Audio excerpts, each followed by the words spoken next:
பாப்பா நீ ஆடி விளையாடு பாப்பா வெற்றி நாடி விளையாடு பாப்பா தேடி விளையாடு பாப்பா ஆடு மழகாடு தங்கம். யாருக்கு கொடுக்கறது? போன வாட்டி அந்த குட்டிக்கு கொடுக்க மறந்தேன்னா எத்தனை பேருக்கு கொடுக்கறது? யாரும் ஒருத்தர் தப்பு பண்ணாலும் ஓகே, மாற்றி மாற்றி கொடுக்கலாம்.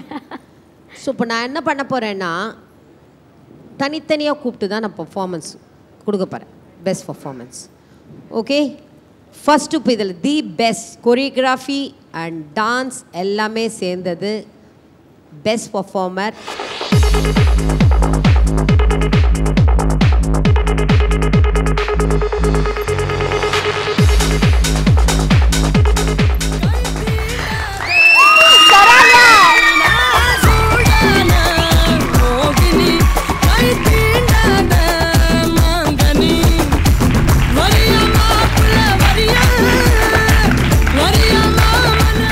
மிக பிரம்மாண்டமாக ஆடி இருக்கான்.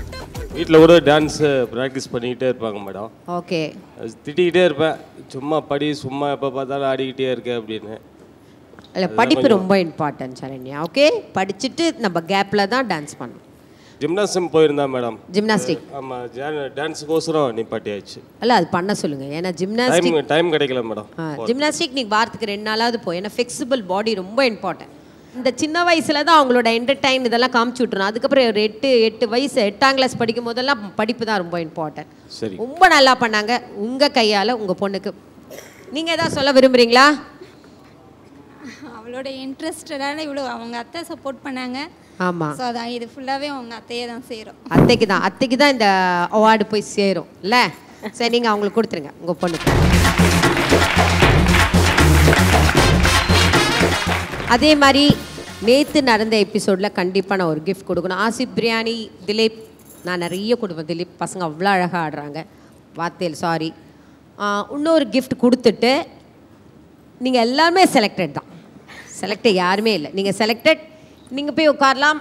குட்டி பையன், நீ போய் உட்காந்துடலாம். உங்ககிட்ட பிடிச்சது expression and heaviness. Thank you. Okay, ஆனால் அடுத்த வாட்டி கோரியோகிராஃபி ரொம்ப நல்லா இருக்கணும். ஓகே, ஸோ உங்களுக்கு இன்னொரு பெஸ்ட் பர்ஃபார்மருக்கு அவார்ட்.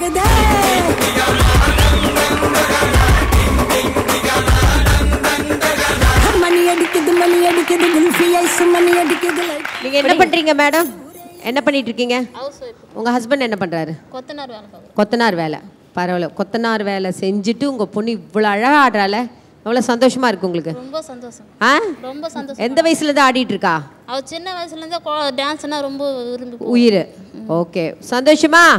அம்மா கையில வாங்கிக்கோ. நேத்து ஒரு குழந்தை ரொம்ப அழகா ஆடிச்சு. ஏன்னா நேற்று 2 பேருக்கு நான் எக்ஸ்ட்ரா கொடுத்தனால கொடுக்க முடியல. இன்னைக்கு நான் அதை ஸ்பெஷல் பர்ஃபார்மன்ஸ் அவளுக்கு கொடுக்க விரும்புகிறேன். சஞ்சீவினி ஸ்ரீ, வா மேடம். ஏன்னா அவன் செம்மையா அண்ணா. ஏன்னா அந்த 6 இயர்ஸ் சொல்கிறது சாதாரண விஷயம் கிடையாது. அன்பிலீவபிள் டான்சர்ஸ் தான் சொல்ல முடியும். அதனால நேற்று எலிமினேஷனால எக்ஸ்ட்ரா கொடுக்க முடியாது சொல்லிட்டு இன்னைக்கு நான் ஸ்பெஷல் பர்ஃபார்மன்ஸ் கொடுக்குறேன். ஆடியன்ஸ், பேரண்ட்ஸ் ப்ளீஸ் வாங்க.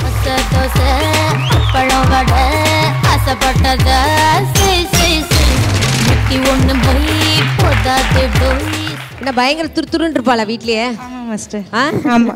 நல்லா படிப்பாளா? படிப்பா. ஓகே, என்ன ஃபீல் பண்ணீங்க அவள் ஆடும்போது? உங்களுக்கு எப்படி இருந்தது? இல்லை, உண்மையிலே ஹாப்பி. ஆனால் இது உண்மையாகவே அவன் மாஸ்டருக்கு தான் சேரணும். அவன் மாஸ்டரை கூப்பிடுங்களேன். கண்டிப்பாக. யார்? ரொம்ப நல்லா கற்றுக் கொடுத்துருக்கீங்க. அதாவது 6 வயசில் இந்த குழந்தை ஆடுதுன்னா சாதாரண விஷயம் கூடாது. உங்களுக்கு தான் இப்போ எல்லாமே சேரும். ஸோ நீங்கள் கிஃப்ட்டு கொடுத்துருங்க குழந்தைக்கு.